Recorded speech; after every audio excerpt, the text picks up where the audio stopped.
Hello Cancer, welcome to my channel. This is Glims369. Tingnan po natin kung ano ang April, second week of April mo. Second week of April for my Cancer, please. Maring naganap na, magaganap pa lang, or kasalukuyang nagaganap. Okay, so tingnan natin. What do we have for my Cancer, please? Cancer.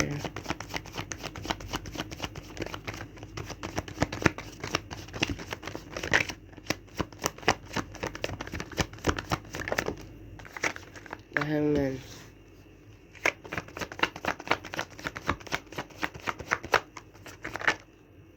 Page of Air.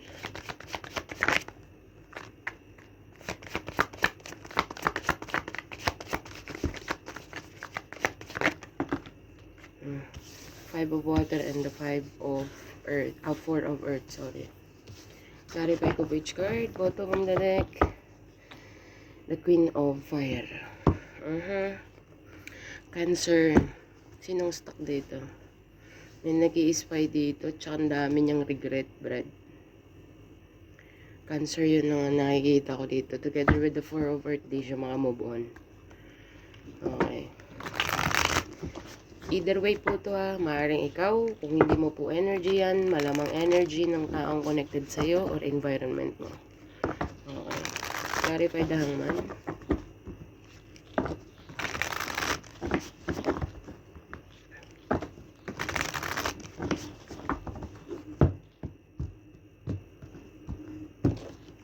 Hangman. Magician card. Ayan. Magician card and the Page of Chalice. Page of Cups. Clarify the Page of Sword. Page. Namimiss ka nito, bro. Hindi ko alam yan siya. Rushing in communication. Five of Water. Clarify.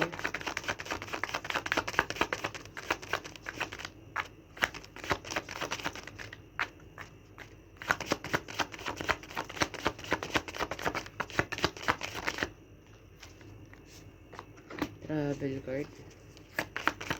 Moving into calmer water. Two of Swords, Four of Wands. Clarify the Four of Earth. Just discard. Karma is a bitch.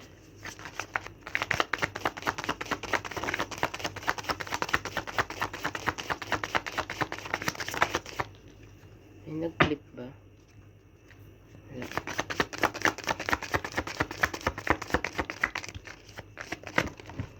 The Moon Guard. Two of Cups. Victory card at the bottom of the deck. Wow, ang ganda naman niya. Public eye. Cancer, ito lang ang masasabi ko sa'yo. Magician card. Meron kang may na-manifest dito. Okay? New dream. New goals. It's all about new. Pero nakahang ka. Okay. Hindi ko alam kung bakit nakahang ka. Pero clarify ko pa each card. The Queen of Pentacles. Okay. Five of Wands. Hindi ko alam kung may pinaglalabang kang inheritance or something. May pinaglalabang ka dito. Sa energy po, wala po tayong gender ha. Pag sinabi kong Queen of Pentacles, maaaring ikaw po ang nag-i-embody niyan or may someone around you. Okay. Together with the Hangman, Magician card. Lahat ng tools na sa'yo na. Meron kang capable kang gawin kung ano man ang gusto mong gawin. Okay. Pero, sa nakikita ko dito, meron ditong kailangan mong pagdaanan. Okay. Malamang siguro pinipigilan ka nitong merong pigil energy dito. So, Cancer. Meron ditong earth sign. Virgo, Taurus, Capricorn na talaga namang makikipag-away sa'yo sa lahat ng bagay. Lalo na sa mga decision making mo. Hindi ko alam kung asawa mo to, kapatid mo to, boss mo to, kung sino pa man yan. Pero I think with the Queen of Swords, naghihintay ka lang ng the right time. Kasi may Hangman tayo, tapos meron kang Seven of Pentacles. So, naghihintay ka lang ng the right time to take action. Queen of Swords is a very smart mover. Okay, this person, wish fulfillment ka niya actually. Para bagang ayaw niya ng detachment or ayaw niya ng parang feeling ko addict to sa'yo. 7 of Cups. 777 may be significant. Actually, hindi ko alam kung ikaw ang naku-confuse sa mga action na pinapakita niya or maybe siya ang confused sa'yo sa mga action, sa mga galawan mo. Okay, kung ano man ang pinaplano mo, hindi ko alam kung pinapaalam mo sa kanya or hindi niya alam, pero yung mga action mo is, ayaw niya yung mga action mo, bre. Queen of Pentacles and the 5 of Wands. Or maybe this is a competition. Okay. How come naman kung kapamilya mo siya or whatsoever, bakit siya makikipagkompetensya sa'yo? Kung wala naman dapat ipagkompetensya. Okay. Kung lover man to, ang lover dapat hindi siya nakikipagkompetensya, dapat giveaway siya. You know what I mean? Hindi ko alam kung saan kompetensya yan, resources ba yan, trabaho, income nyo, or the way na halubilo ka sa tao or yung character mo. Hindi ko alam, basta may something dito sa Queen of Pentacles na ayaw niyang gawin mo. Okay. Yun lang ang nakikita ko dito sa first row answer. 3 of Swords. Hindi ko alam kung ikaw ang heartbroken or maybe siya ang magiging heartbroken kapag gumalaw ka na. Kasi kung sino pa man yan, either way to kung kanino man tong first row. Kung makaresonate ka, it's a good thing. Pero kung hindi ka makaresonate, better luck next time po. Meron pa naman tayong 3 cards na nakabang. So, answer sa nakita ko dito, hindi ko alam kung ikaw ang heartbroken. Or maybe this person is heartbroken. Kasi may cut off akong nakikita dito. Hindi ko alam kung black or may balak kang i-block. But it's all about the timing. Both of you are confused or baka kinu-confuse ka nitong person na to and drain ka na. Or baka ikaw ang nagko-confuse sa kanya, nagbibigay ka ng mga negative action, mga galawan. Kasi parang may sinabi to sa'yo na hindi mo rin nagustuhan yung bakit ka na-trigger sa ganitong posisyon. Okay. So, yeah. Kung kanino man yan, boss mo man yan, pamilya mo man yan, friends mo man yan, relationship man yan, ito ang napipili niya. Or baka ikaw ang nakakapil nito, baka ikaw ang nasa posisyon na to. Past, present, future, maring naganap na, magaganap pa lang, or kasalukuyang nagaganap. So, bahala ka na mag-decipher, Cancer. Yun ang nakikita ko dito, confusion, nagbibigay ng confusion. Baka ikaw confused ka na, tapos nagbabala ka ng i-block or nagbabala ka ng mag-detach. Feeling heartbroken siya kasi napipil niya na yung pagka-cold mo. This is a cold energy. You know what I mean? King of Swords, tsaka 3 of Swords. Feeling, naghihintay ka na lang ng resulta sa kanya. 7 of Pentacles is all about nag-invest ka na. Waiting ka na lang sa resulta. Waiting ka na lang kung ano ang magiging result. Okay. So, yeah. Kung meron kang issue to another person or the another person having an issue with you, this is what they feel and this is how you will be feeling if some sort of detachment will take place. Yun lang nakikita ko dito, answer. Okay. So, yeah. Dito sa second row, Page of Air, merong spying guard ko to eh. Okay. Together with the Knight of Swords, may gustong makipag-communicate dito sa'yo. Feeling nostalgic. Feeling, basta namimiss ka nito, namimiss niya yung pagka-care mo, namimiss niya yung pagka-asikaso mo, namimiss niya yung pagka-maalalahanin mo. Okay, so gusto niyang mag-rush in. Meron siyang mga nakikita, hindi ko alam kung anong social media platform meron ka, pero nag-i-spy siya using another account. Kung naka-block to sa'yo, then, tingnan natin. Ace of Cups. This person is like, oh my God, ikaw ang kasayahan nito. Chariot card. Nakikita ka niyang nagmo-moving away or maybe this person wants to travel comes towards you. Cancer.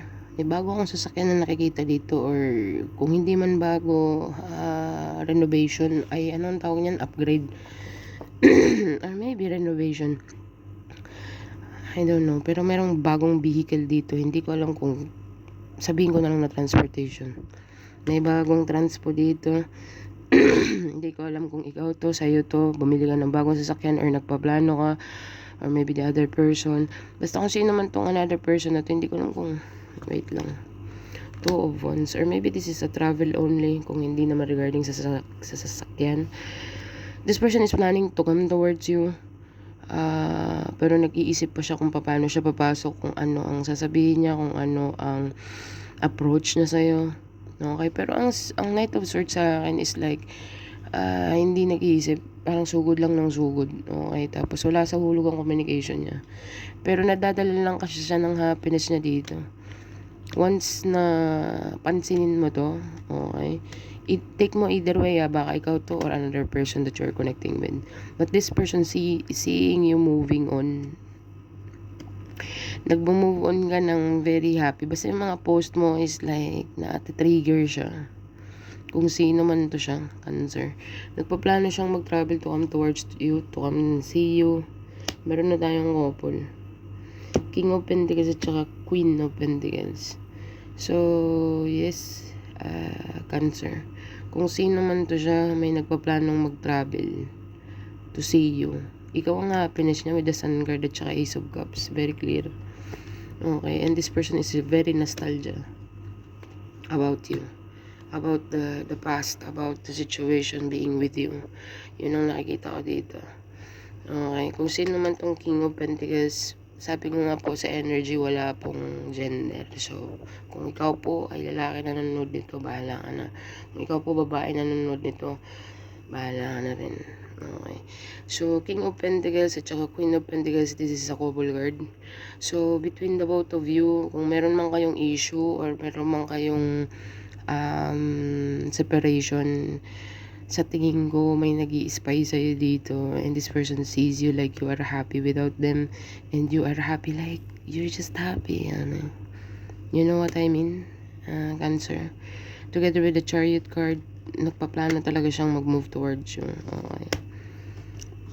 Ayun na nakikita ko dito. This person really feeling left out in the cold by you. Ayaw niya nang maranasan ng feeling left out by you.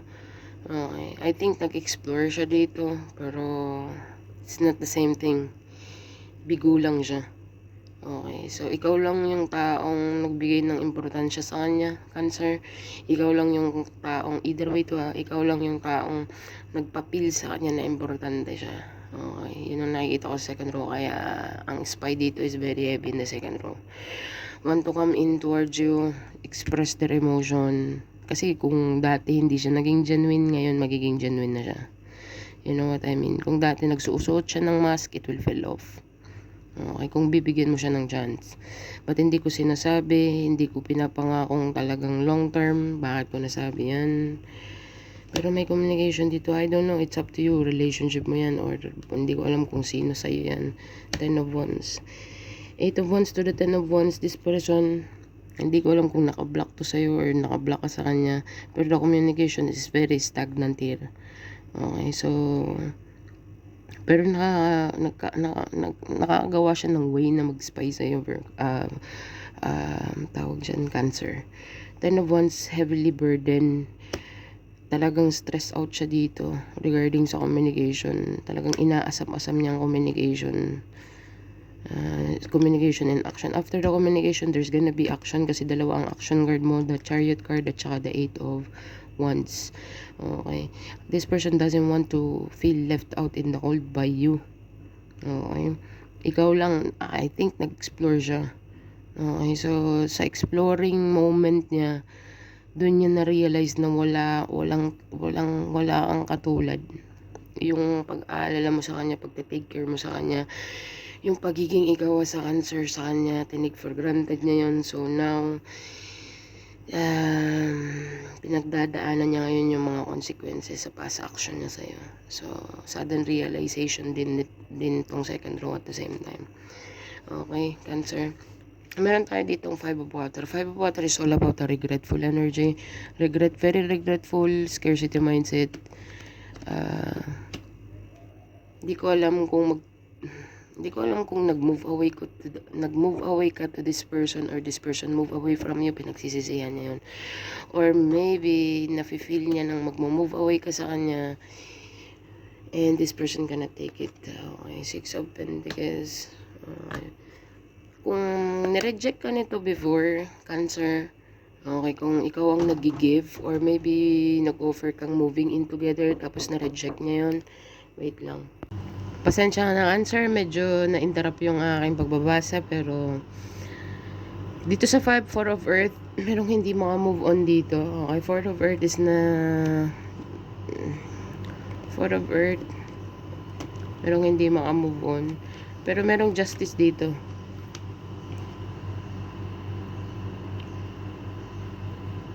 Ang justice dito, Cancer, this is all about paper, it's all about law, it's all about karma. With the 2 of Cups, I think, ano ba, 7 of Wands. Someone here is gonna fight for this love, for this connection. 3 of Pentacles is all about collaborations. Sana nakikita niya yung word. Ayun. Someone is gonna fight for this relationship. Cancer.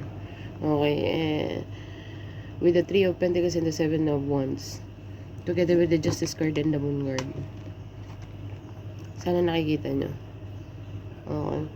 So, Cancer, kung sino man to, either way, ikaw or another person that you are connecting with, someone here is gonna fight for this connection, for sure. 3 of Pentacles is all about collaboration. You need to communicate, Cancer, or maybe someone needs to communicate something about this connection. Okay. 2 of Pentacles, someone here is juggling the situation if it's gonna be worth it or it's not gonna be worth it. Yun na nakita ko, 3 of Pentacles to the 2 of Pentacles. Maybe. Gets mo, oh.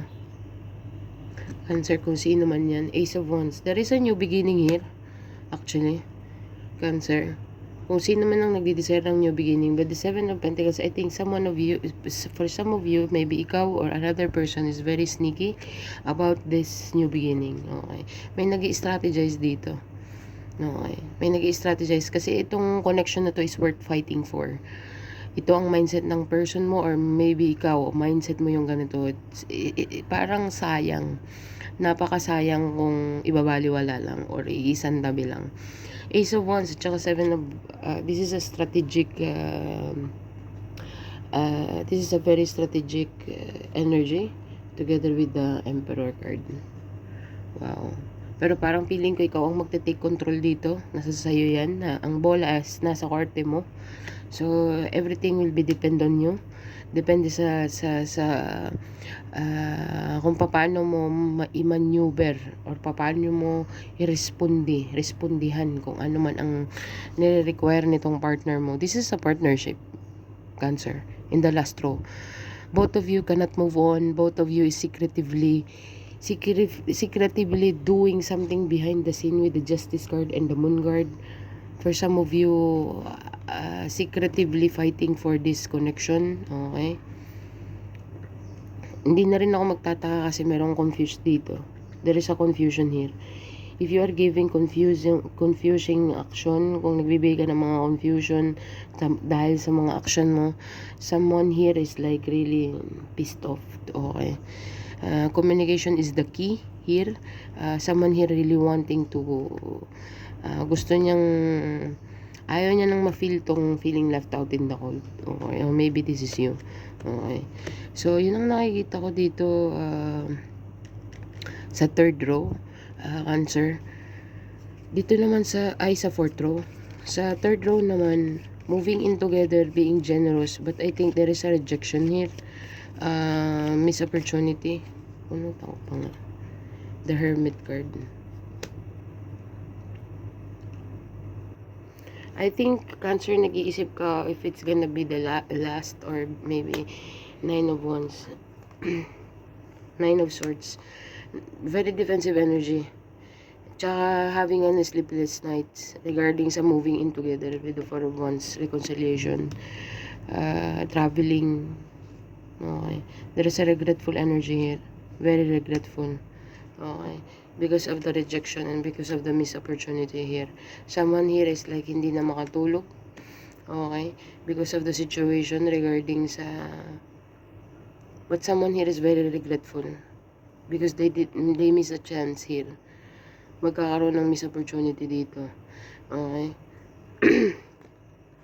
4 of Swords. But you are healing. You are healing into the situation, or maybe someone is healing into the situation.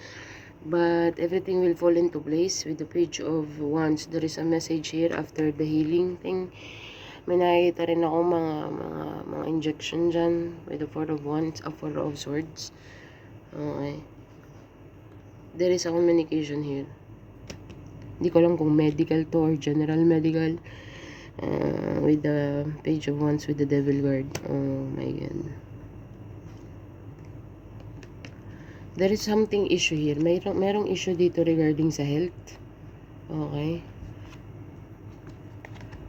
Tsaka Five of Swords. Four of Swords to the Five of Swords. Okay. There is merong magkikreate ng drama dito. Hindi ko alam kung ikaw, Cancer, magkikreate ng drama or someone that is connected with you, creating a drama. Okay. Magkikreate ng drama dito. For sure.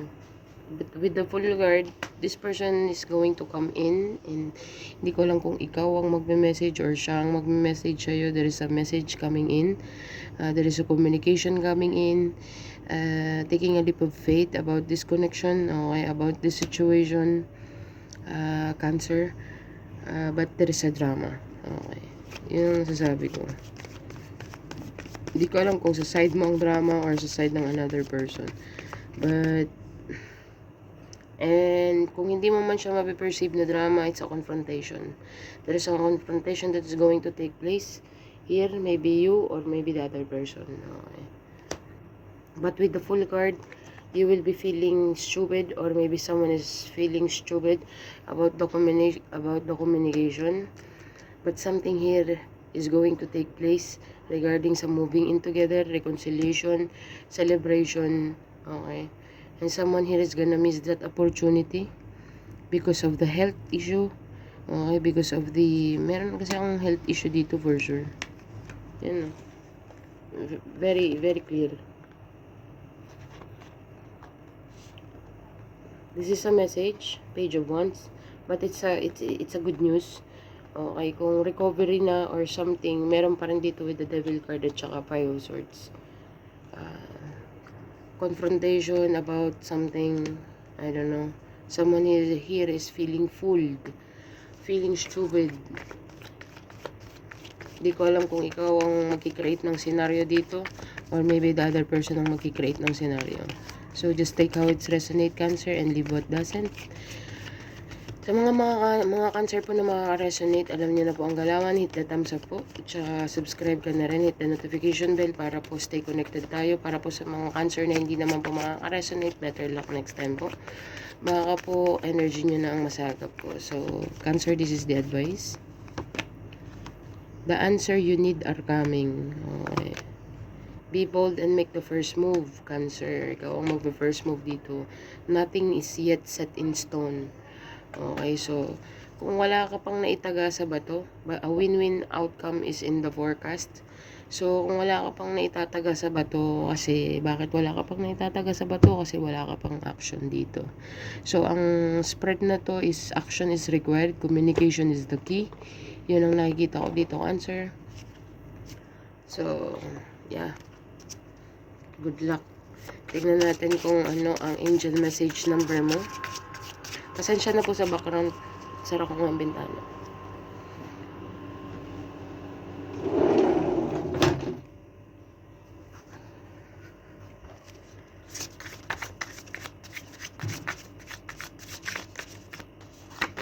Seven, 8, 9. Oh my God.